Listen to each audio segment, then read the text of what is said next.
अहाँ सब गोटे के हम लक्ष्मी चौधरी प्रणाम करे छी। आई हम एकटा बरसाइत पूजा के लेल गीत गाबऽ जा रहल छी। गीत में संग दऽ रहल छथि माताजी। संगे अहाँ सबसँ हम बहुत बहुत क्षमा प्रार्थी छी जे आई भोर में हम एकटा गौरी के गीत अपलोड केने रही। ओई गीत में साउंड के शायद किछु त्रुटि आबि गेल छै। अहाँ सब गोटे से निवेदन अछि जे अगर एहन तरहक त्रुटि भऽ जाइ छै तऽ अहाँ कमेंट में हमरा लिख सकै छी, तऽ हम ओहि में सुधार करऽ के कोशिश करबै।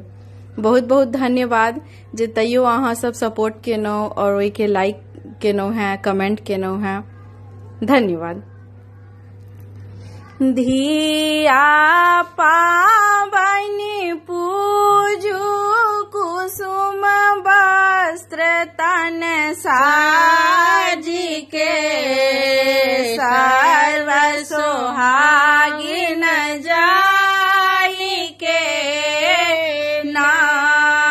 धिया पावन पूजू कुसुम वस्त्र तन साजी के, सर्व सोहागिन जाई के ना। सासु धिया के बड़ शौकीन, रंग रंग वस्त्र जे देली कीन। सासु धिया के बड़ शौकीन, रंग रंग वस्त्र जे देली कीन। सब रंग भार पठेली सोने के डाला साजी के, सर्व सोहागिन जाई के ना।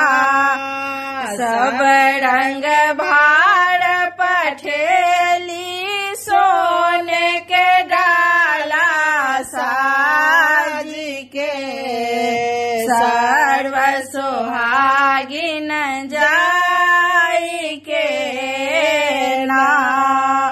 पूजन धिया सखी संग गेली, बियनिया मक डाली लेली। पूजन धिया सखी संग गेली, बियनिया मक डाली लेली। गौरी थारी में धेली बिसहरा धेली तर गाछ गे, सर्व सोहागिन जाई के ना। गौरी थारी में धेली बिसहरा धेली तर गाछ गे, सर्व सोहागिन जाई के ना। बड़ के पात जे लेली माथ धेली, पात नवेदल सात।